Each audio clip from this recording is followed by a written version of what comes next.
Donc bonjour à toutes et à tous, aujourd'hui je vous retrouve donc pour ma deuxième vidéo. Aujourd'hui j'ai donc monté mes deux Noctua et je vais donc présenter mon boîtier de PC gamer. Alors je vais juste présenter le boîtier, je peux vous montrer ce qu'il y a dedans peut-être dans une prochaine vidéo parce que j'ai la flemme, je n'ai pas le temps.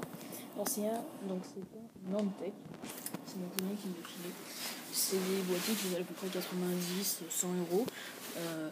C'est une très bonne gamme.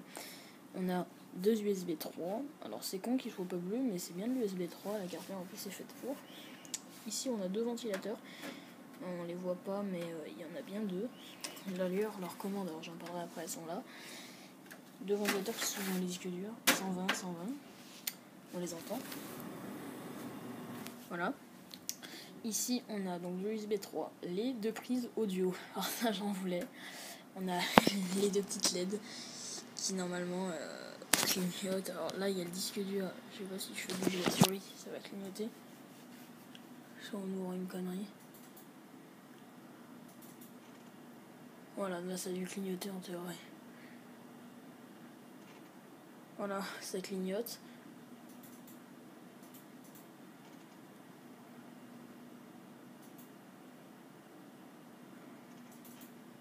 Voilà, vous voyez ça clignote.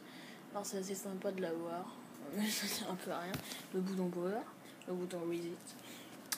Lecteur, mais sauf que quand je l'ouvre, il gratte pendant 1 heure avant de s'arrêter. Alors, parlons-en. Alors, ces petits boutons, j'ai 3 petites commandes avec 4 positions auto, donc là où ils sont. Low, medium, high. Alors ça c'est le contrôle des 3 ventilateurs qui sont là, les Antec Tricool. Il y en a 2 là, donc les deux, il y en a une commande là et une autre là. Et il y en a un énorme de 140 ici, qui est lui extrait. Ces deux font rentrer de l'air sur l'extrait.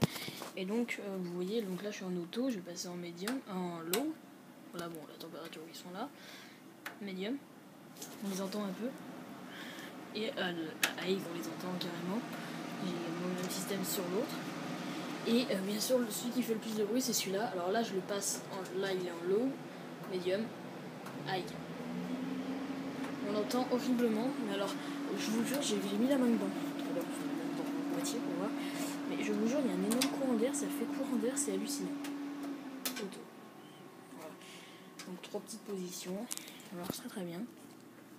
Voilà. Alors, je m'arrête pas là niveau ventilateur. J'ai un Noctua ici, thermorégulé C1. Alors, j'ai juste les voir si vous avez regardé mon vidéo.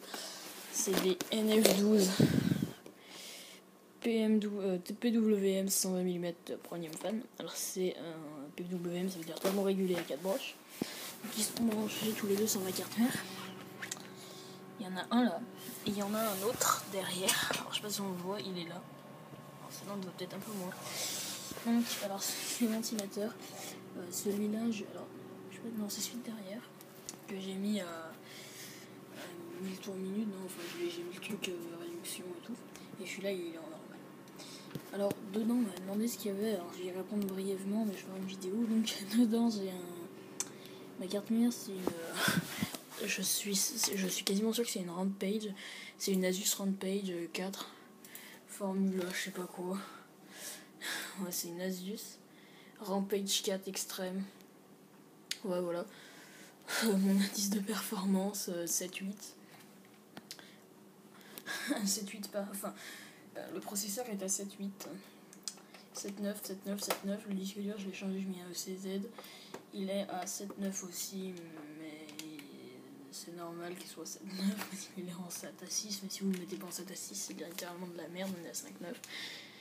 Voilà, alors. C'est un disque dur flash, hein, je rappelle. J'ai un i7 3770K qui est overclocké à 4 GHz, mais ça sert pas pour grand chose. D'ailleurs, je rappelle que le i7, c'est mon cousin qui me l'a donné, qui m'a aussi donné le boîtier, que je viens d'avoir hier. La carte graphique, c'est une Saphir 7990. Alors, oh merde. Celle-là, j'ai eu une bonne affaire. Le gars s'était trompé, il avait mis 200 €, je l'ai vite acheté. Au lieu de, je crois, elle vaut 700 € quoi. Donc c'est une bonne affaire, c'est une très bonne carte graphique. Bruyante, mais ça marche bien. La mémoire, c'est de la Corsair Dominator. Mon cousin m'avait filé 8 Go, j'ai rajouté 8 Go, donc un total de 16. Alimentation, alors au début, j'avais une Corsair 1000 watts qui m'avait donné. J'ai eu une AX1000. problème c'est que je l'ai vendu pour acheter un RAD Noctua qui d'ailleurs n'est pas monté, je vous en parlerai après.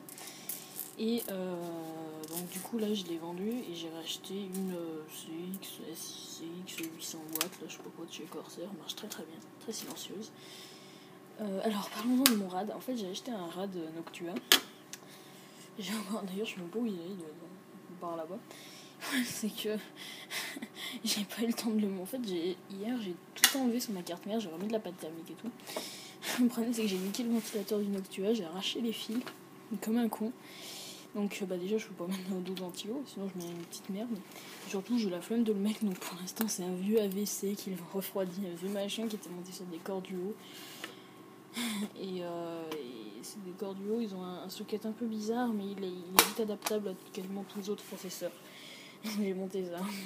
Par contre il est thermorégulé, c'est déjà ça. Donc voilà par rapport à ça, par rapport à mon PC. C'est un très bon PC, je suis sur Windows 7. Également on m'a filé une carte mère. Alors là je me suis marré quand j'ai vu ce truc. Je me suis dit c'est de la bombe atomique, mais en fait c'est littéralement de la merde. Parce qu'on a un Pentium 4 et 4 Go de RAM avec une vieille carte de 1 Go. Alors c'est vraiment de la merde. Mais par contre les rades sont bons, alors je vais essayer de les récupérer. C'est des très bons radiateurs. La carte graphique est pas mal. La mémoire, non pardon pas. 2 x 2 Go, c'est littéralement de la merde. Par contre il y a bien du SATA. Il y a 4